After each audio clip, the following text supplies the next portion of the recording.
Rear admiral معظم الیاس اور rear admiral Muhammad Amjad Khan Niazi نے بالترتیب پاک بحریہ کی کوسٹل اور فلیٹ کمانڈ کے سربراہ کی حیثیت سے اپنی ذمہ داریاں سنبھال لی ہیں۔ تبدیلی کمانڈ کی تقاریب آج کراچی میں منعقد ہوئیں۔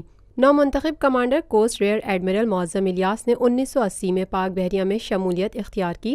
اپنے شاندار کریئر کے دوران وہ متعدد کمانڈ اور اسٹاف عہدوں پر تعینات رہے۔ ان کی کمانڈ اپائنٹمنٹس میں 2 تباہ کن جہازوں PNS بدر اور PNS بابر اور 3 میزائل بوٹس کی قیادت، ہیڈ کوارٹر بحرین میں کمبائنڈ ٹاسک فورس کی سربراہی اور کمانڈ نارتھ کی ذمہ داریاں شامل ہیں۔ ان کی نمایاں اسٹاف اپائنٹمنٹس میں assistant chief of naval staff, assistant chief of naval staff operations, chief staff officer برائے کمانڈر پاکستان فلیٹ اور نیول ہیڈ کوارٹرز میں deputy chief of naval staff training and ایویلیشن کے عہدے شامل ہیں۔ ایران میں نیول اور ایئر اتاشی کی حیثیت سے بھی تعینات رہے ہیں۔ بحیثیت کمانڈر کوسٹ اپنی ذمہ داریاں سنبھالنے سے قبل لاہور میں کمانڈنٹ PNN وار کالج اور کمانڈر سینٹرل پنجاب کے فرائض سر انجام دے رہے تھے۔ نو منتخب commander Pakistan fleet rear admiral Muhammad Amjad Khan Niazi نے 1981 میں پاک بحریہ میں شمولیت اختیار کی اور پاکستان نیول اکیڈمی میں اپنی ابتدائی تربیت کی تکمیل پر اعزازی شمشیر حاصل کی۔ اپنے شاندار کریئر کے دوران وہ متعدد کمانڈ اور اسٹاف عہدوں پر تعینات رہے۔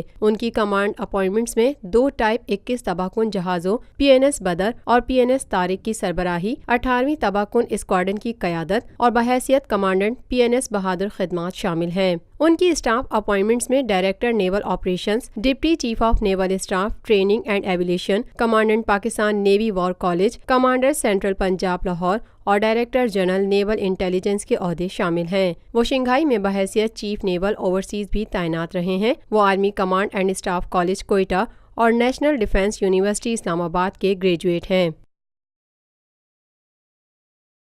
Lotus Lake Towers, a groundbreaking endeavor by Lotus Properties.